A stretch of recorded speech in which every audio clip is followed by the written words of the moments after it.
My name is Jelai. I am a student. I always look for ways to learn and save money. So, when my friend Carrie invited me to a free seminar in her province, I immediately said yes. The seminar was a great opportunity. Staying at her house for free was an even better one. I packed my bags, excited for the weekend. I thought about the new things I would learn. I thought about the time I would spend with my friend. It felt like a perfect plan, a simple trip to the countryside. I had no idea that this decision would lead me to a night I could never forget, a night that would change how I see kindness forever. The bus ride to the province was long but scenic. When I finally arrived, Carrie was waiting for me at the terminal. She looked a little different, maybe tired, but I brushed it off. We rode a tricycle to her house, which was located deep in a quiet, mountainous area. The house was old and made of wood, surrounded by tall, imposing trees that blocked out most of the afternoon sun. An unsettling feeling washed over me as we approached. The air felt heavy, and a strange, musty smell, like old clothes and something else I couldn't quite place, hung in the air. It was a smell of decay, a smell of something long forgotten. Carrie led me inside. The house was even darker than it appeared from the outside. Only a few dim yellow bulbs lit the cramped rooms, casting long, dancing shadows on the walls. The silence was deafening, broken only by the creak of the floorboards beneath our feet. It felt like the house was holding its breath, waiting for something to happen.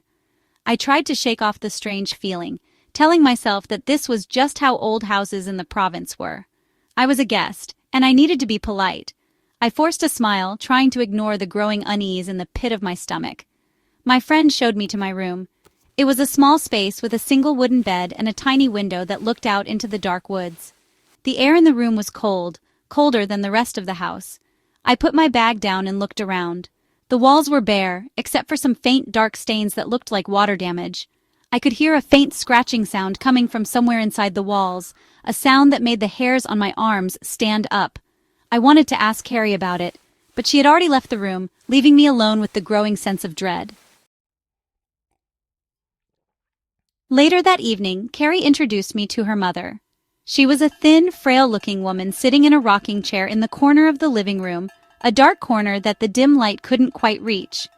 "This is my mother," Carrie said simply. The woman looked up at me, and a wide, unnatural smile stretched across her face. It was a smile that didn't reach her eyes. In fact, her eyes seemed vacant, like two dark pools of shadow. The smile felt forced, almost painted on. It was the kind of smile that wasn't meant to welcome you, but to warn you. It sent a shiver down my spine. I tried to be friendly. I greeted her, "Good evening, ma'am." I offered my hand as a sign of respect, but she just kept rocking back and forth, her smile never wavering. She didn't say a word. She just stared at me with those empty, hollow eyes. The silence stretched on, becoming incredibly awkward and tense. Carrie just stood there, watching the scene unfold without any reaction. The musty smell in the house seemed stronger now, and it seemed to be coming from the old woman's direction. I quickly pulled my hand back, a cold fear beginning to grip my heart. During dinner, the strange atmosphere continued. The mother sat at the head of the table, not eating, just watching me. Her smile remained fixed on her face, a grotesque mask of happiness that made my food taste like ash. Every time I looked up, her gaze was on me. I tried to make conversation with Carrie, asking about the seminar and her family, but her answers were short and vague. She seemed distant, as if she wasn't really there. The clinking of our utensils on the plates was the only sound, echoing loudly in the tense silence of the dining room. After the unsettling meal, I quickly excused myself and went back to my room. I wanted to lock the door, but there was no lock. I felt exposed and vulnerable. I tried to call my parents, to tell them I was okay, but there was no signal on my phone. The feeling of isolation was complete. I was trapped in this strange house in the middle of nowhere, with a friend who was acting like a stranger, and her mother, whose smile haunted my every thought. I lay on the bed, fully clothed, praying for morning to come quickly, but knowing it was going to be a very long night. I must have drifted off to sleep, but a sound jolted me awake. It was a slow, rhythmic scraping sound. Scrape, pause, scrape, pause. It was coming from right outside my door. My heart pounded in my chest, a frantic drum against my ribs. I sat up in bed, straining my ears in the pitch-black darkness. Who could be outside my room at this hour? The scraping sound was getting louder, closer. It sounded like fingernails dragging slowly and deliberately across the wooden floorboards, a sound designed to instill terror. I held my breath, too scared to move, too scared to even breathe.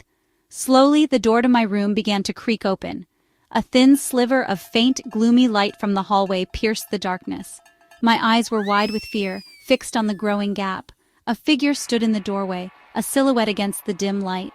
It was Carrie's mother. She stood there motionless for what felt like an eternity, her body perfectly still. And then I saw her face. She was smiling that same wide, unnatural smile. It was even more terrifying in the dead of night. Her presence filled the room with an icy cold that seeped into my bones. She took a slow, shuffling step into the room. Scrape. Her feet were dragging on the floor. She took another step. Scrape. That was the sound I had heard. She wasn't walking. She was dragging herself towards me. I was paralyzed with fear, unable to scream, unable to run. My body refused to obey my mind's desperate commands to escape. All I could do was watch as this horrifying figure moved closer and closer to my bed, her fixed smile seeming to glow in the darkness. I wanted to close my eyes, but I couldn't look away. As she got closer, the dim light from the hall caught her face more clearly. That's when I saw it. The reason her eyes had looked so vacant and shadowy before, it was because she had no eyes. There were only dark, empty sockets where her eyes should have been. Yet I could feel her gaze on me, a deep and malevolent presence. The smile widened, stretching impossibly across her face, and a low, guttural sound rumbled from her throat. It was the last thing I remember before my world went completely black. I had fainted from pure, absolute terror. I woke up with a gasp. I was no longer in the house. I was lying on the cold, damp ground outside, near the road where the tricycle had dropped me off the day before. The sun was rising, casting a gentle morning light over the mountains.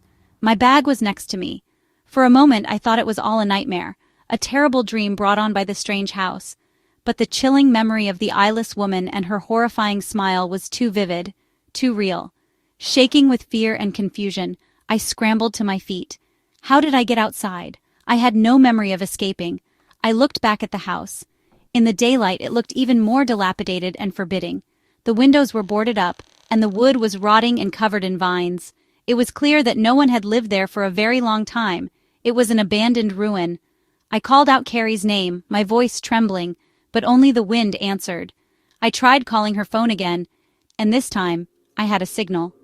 I called her number, desperate for an explanation. A man answered. He was Carrie's father. My relief quickly turned to ice-cold horror with his next words. He told me it was impossible for me to have been with Carrie. It couldn't be.